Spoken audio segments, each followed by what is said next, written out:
2023 to you in one sentence. It's so ironic that the year that I chose to rest the most was the year that I actually experienced some of the highest levels of growth. Because we're working a lot, especially post-COVID, right?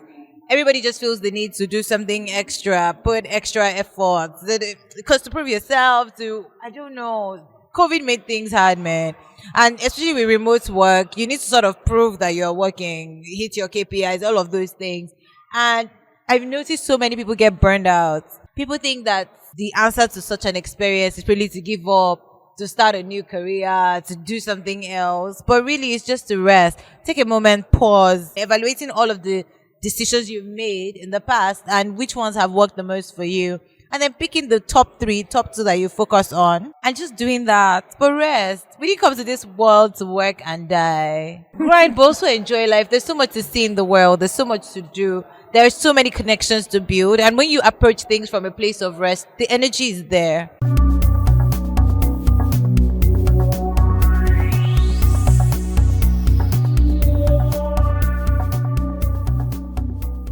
What's the most exciting thing about being in a space like this?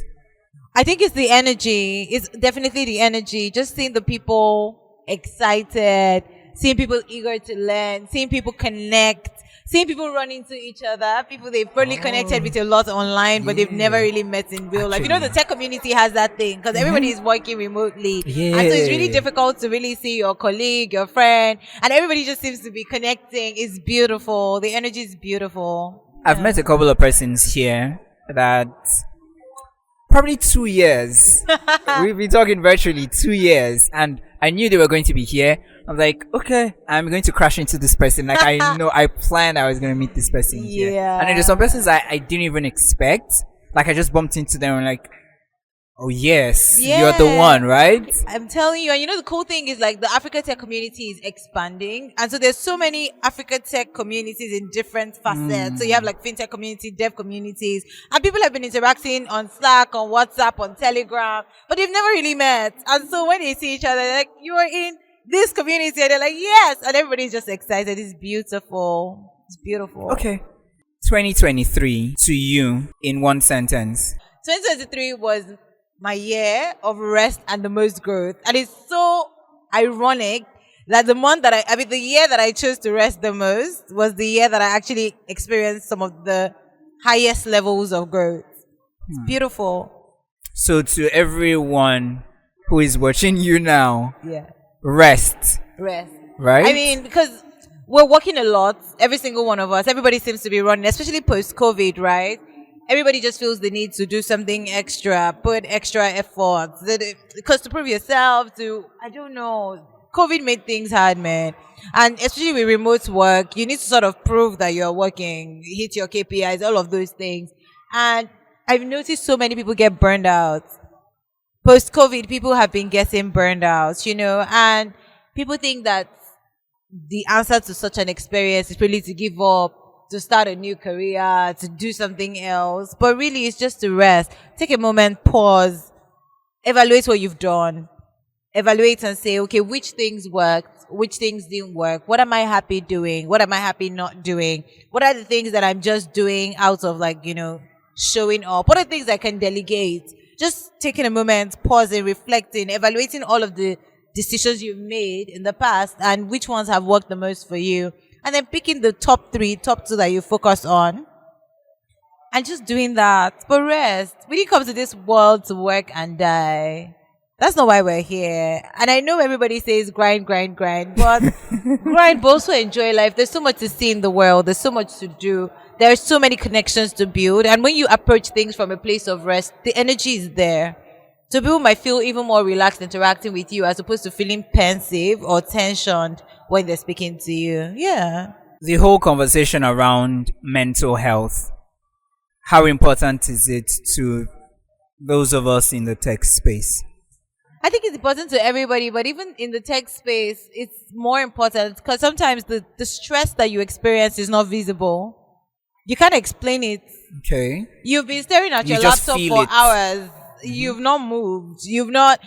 And with remote work, you're working with different people who are in different time zones. So you may not even realize that you're waking up at 3 a.m. to pick calls, and that's what's stressing different you. energy levels. On too. different energy levels, and you're consistently managing all of that, right? So I'm not saying you should quit. I'm not saying, you should throw a tantrum, but just be honest with yourself and say what is true. Are you at a point where you should take a break? And a break doesn't have to be 1 year. It could be 1 day. It could be 1 week. Just pause, reflect, take a break, have fun, look at things from a new vantage point, from a new perspective, and experience life. I mean, yeah, that's really how to do it. Okay. It's really good to, be having this conversation, and it's not about how we're going to hit the next mark, how we're going to get through to the next thing. But it's really about that too. wholesomeness, It's really right? about that too. Okay. For you to get to the next thing, you have to be alive. True. Like, how do you make your next million or your next whatever if you're not alive, right? You need to be alive. And our biggest asset is our body, is our mind. If you're not functioning properly, how would you thrive? How would you make the money? How would you hit your goals? People are just one sickness away from losing everything that they have. So prioritize your body. Ensure that you are in a good place. We maintain our cars. We maintain our devices. Why don't we maintain ourselves? Yeah. And so it's part of a tech conversation that I think we should be having. I know my major is branding and communications, but I think more people should be having these conversations about prioritizing their health and their mental health. Yeah. Okay. So finally, your hair, the way you made it is really good, by the way. Yeah, it looks good. African youths, in terms of our heritage, our culture, our values, incorporating that into the kind of systems, processes, and companies we build. Is there any meeting point? I mean, I think naturally as Nigerians, as Africans, we are very diverse. And so recognizing that diversity is the first place to start. Understanding that what works in A may not work in B. Or what works in C may not work in F, right? Just recognizing that, being in touch with the kind of companies that it is that we want to build, and attracting the type of talents who would thrive in those companies. One thing I've learned from building businesses is some people are amazing in one industry. Same skill set, but they're amazing in one industry and not so amazing in another. They might be great at building one product, but not so great at building another product. So more people need to be patient, spend time with their talents, have conversations, understand what their personal goals are and how it ties back to their to the business that you're building. Attract those kind of talents. Highlight the things that are important to you. And even if we as Africa, we have values, individuals also have their values and companies have their values. What individual values align with your company values? That's what we should be thinking about. I think Africa is such a beautiful place. People are ready to work. They're ready to show up once they feel that they are loved and valued. So figuring out how to pick the kind of people that you would truly value as a founder is important. Compensating them what they're due, important. Understanding how to build structures that would help them thrive is important. They need to be able to thrive as individuals to be able to thrive in your business. And being very clear about what is the expectation you have of them, what is the goal that you're trying to achieve, that would also help them sort of point themselves in the direction for success. And one of the things I love the most is that as Africans, we're so community oriented. And that's really where the missing point is. How can you build a community of your team members to be able to show up for the community of your customers? That's a lot that I think startups should be thinking about. Yeah. Thank you. So I would have asked that you give us some tips, but that I can think share my that's tips. Okay. How to build community. So key things that I think would help with community building.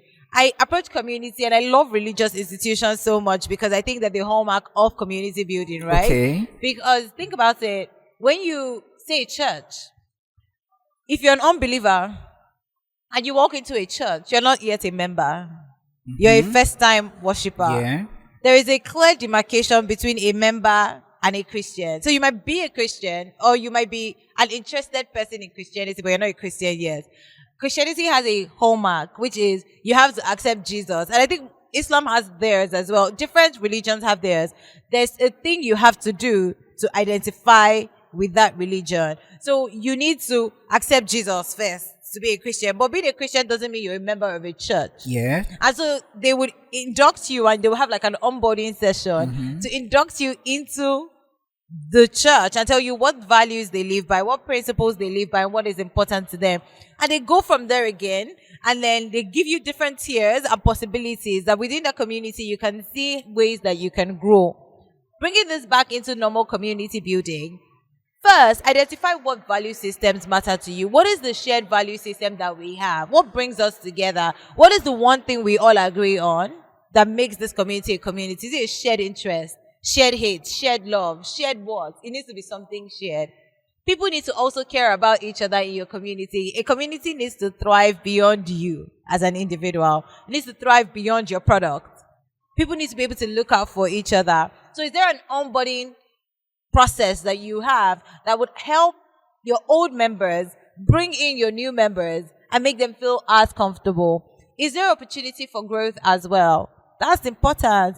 So people often would think, community is a WhatsApp group. Okay, great. But what is the opportunity for growth? Do I just stay a member forever? Or do I become an OG member? Or do I become a leader? Like, what would you give me more responsibilities? Because the more responsibilities you give your community members, the more involved and participatory they are.